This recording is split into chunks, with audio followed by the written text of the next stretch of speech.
पितृदोष हे होतो, काय म्हणतात, काळ सर्प. म्हणून आज जेवढे होता येईल तेवढं पुरुषांनो लक्षात घ्या, शंकराला जाता जाता पाणी घालावं.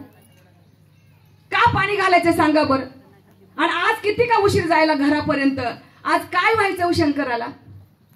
प्रत्येक स्त्री रडत आहे मुलाबाळांसाठी, बरोबर आहे ना. बाप म्हणतो कर्ज काढून देतो, पण तू टेन्शन घेऊ नको, चांगला उत्तमाचा उभा राहा. कोण म्हणतं बाप. आईची माया जगाशिवाय कुठे नाही हो. शेवटपर्यंत पोराचं पांघरून घालते, लक्षात घ्या. मग तुळशीत पाणी टाकायचं नाही, कुठेतरी कडला टाकायचं. कारण पितृदोष बघा, सर्प दोष, पितृदोष आणि वास्तुदोष असतो. थोडा अभ्यास करा, उपास करू नका हो, थोडा ग्रंथ काढा. आज पूर्ण श्रावण महिन्यामध्ये आपली मुलं बरोबर वळणार येतात, लक्षात घ्या. ज्याच्याकडे नवनाथाचं आहे ना, नवनाथ, तो काढावं थोडा वेळ जरा. कुणी म्हणणार नाही, जोपर्यंत धेड पडतोय त्या दिवशी बघा ना, सगळे आपल्या भोवतीने असतात. शेवटच्या श्वासापर्यंत एवढं करा ना, एवढं करा ना, एवढं करा ना. कवर पळायचा विचार करा. आयुष्य संपते, पण लक्षात घ्या आपलं काय संपत नाही हो, कष्ट दिलेलं आहे, लक्षात घ्या. म्हणून लेकराचं हित कुठं आहे, संतांनी लिहून दिले, आणि तेच हित शेवटपर्यंत श्वासापर्यंत आई माळ करत असते. कुठल्या आईला वाटत नाही की तू 1 एकर जमीन घे, कुठल्या आईला वाटत नाही की तू बंगला बांध, कुठली आई म्हणत नाही की तू मला 10 तोळे दागिने कर. फक्त राजा आई हे सांभाळ आणि उत्तमाचं राहा. म्हणून मुलांनो लक्षात घ्या, संगत गुण कोणाची पकडायची कळलं पाहिजे. मरण ही सगळ्याला आहे, जन्म म्हणलं की मृत्यू आहे, पण आपलं हित कशात आहे मला कळलं पाहिजे.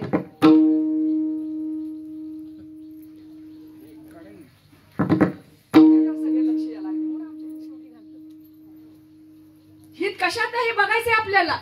विठ्ठल विठ्ठल विठ्ठल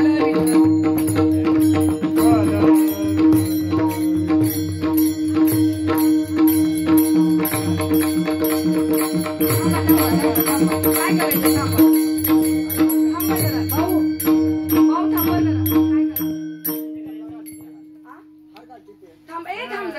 तो हार ना तिथं ठेव, आणि दुसरा हार घालायचा. ही बंद करायचा, आजपासून बंद करायचं. तो हार कीर्तन करायचंय, लक्षात घ्या, भगवंताचा आहे. आणि नारदाचा हार वेगळा आहे, लक्षात घ्या. एखादी जुनी साडी घातली आणि तिची आपण घालू का हो. ह्या दादाने 2 दिवसाचा धोतर आणि शर्ट घातलाय, आणि जर अचानक आले आमचे समजा हे काका, त्यांना म्हणले धर घाल घाल, ते काय म्हणले माझं फाटकं शिवलेलं बरं आहे, पण तुझं पारोसं नकोय. बरोबर आहे ना.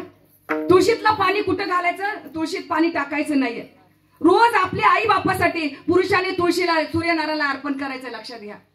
आणि स्त्रियांनी आंघोळ केली की कुणाच्या नादी लागायचं नाहीये. कवर ओरडायचं, कवर गोड बोलून शिकवलं, पाया पडून शिकवलं, डोक्यावर हात फिरून शिकवलं, सुधरत नाही. ते सुधरत कोणासाठी करतो एवढं आपण लक्षात घ्या. पोराला वाटतंय बाप पळते पळू दे, पोराला वाटतंय बाप कष्ट करतोय करू दे. म्हणून भगवंतांनी सांगितलंय, स्त्रियांनो नीट श्रवण करा, ज्या वेळेस कपाळ माझं आहे पण कुंकू कोणाचे,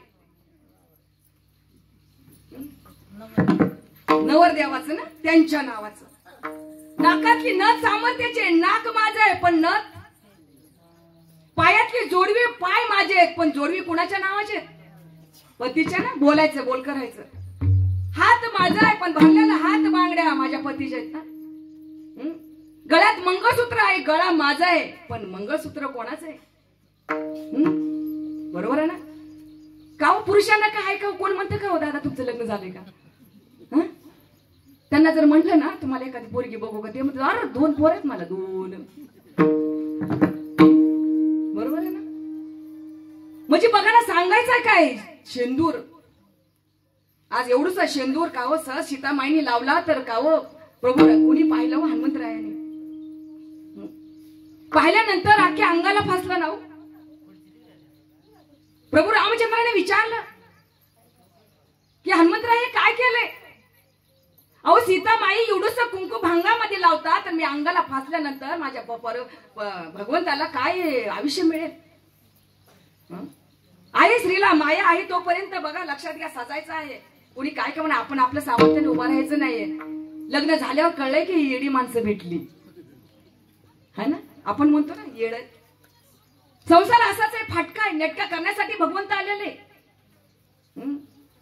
म्हणून आज बघा ना, आज श्रावण महिन्यात शंकराला पाणी घाला, सगळ्यांनी पाणी घाला. जिथं आईचं असुर आहे ना ते थांबल्या जाते. जो पितृदोष आहे ना, पोरग जर त्रास देत असेल तर एखाद्या भटजी काका विचारतात की ह्याला ना काळ सर्प आहे. काळ सर्प आपण हाताने केलाय. सगळे देव खंगाळे तुळशी टाकले आणि तो काळ सर्प उत्पन्न झाला. ते आपल्या पोरा बाळापर्यंत पोहोचला. घरामध्ये जे दोष आहे, गुरा ढोर काय असेल ती आपत्ती येते, लक्षात घ्या. अचानक तो दूर जाण्यासाठी शंकराला पाणी व्हायचंय. पण शंकराला असं म्हणचाल की चला बहीण आली तिकडून, पाहुणे आले, तिच्याकडे एक तांब्या भरलाय आणि तो टाकावं. उष्ण घ्यायचं, आपण घेऊन जायचं हळदी कुंकू जे काय आहे. काय बघा ना, असं आहे ना लिंग. शंकराची पिंड कशी आहे, बरोबर आहे ना. उत्तरेकडे तोंड करून बसायचं. कसं बसायचं स्त्रियांनो, लक्षात घ्या. उत्तरेकडे तोंड करायचं. बघा ना, श्री गणेश आणि कार्तिक पहिलं पाणी व्हायचंय, लक्षात घ्या.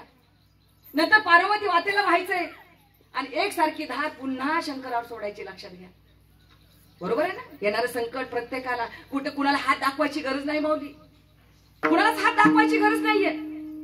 म्हणून आयुष्यामध्ये मनातलं जाणणारी आई आहे आणि आकाशाच्या पलीकडे भविष्य सांगणारा फक्त बाप आहे. मनातली जाणणारी आई आहे. फक्त या आई बापाचं फक्त ऐकावं, आयुष्याचं कल्याण आहे. बरं काय घ्यायचंय, घर घ्यायचंय का, बंगला घ्यायचा का, जमीन घ्यायची, काय आई त्याला टिकवायचंय ना. एक चैन एक संपवते, लक्षात घ्या माऊली. म्हणून पहिलं चरण फार सामर्थ्याचे आहे. हित कशात आहे तुम्हाला आम्हाला कळलंच नाही अजून. म्हणून मुलगी लग्नाची आली, मुलीला लग्न करून द्यायचे.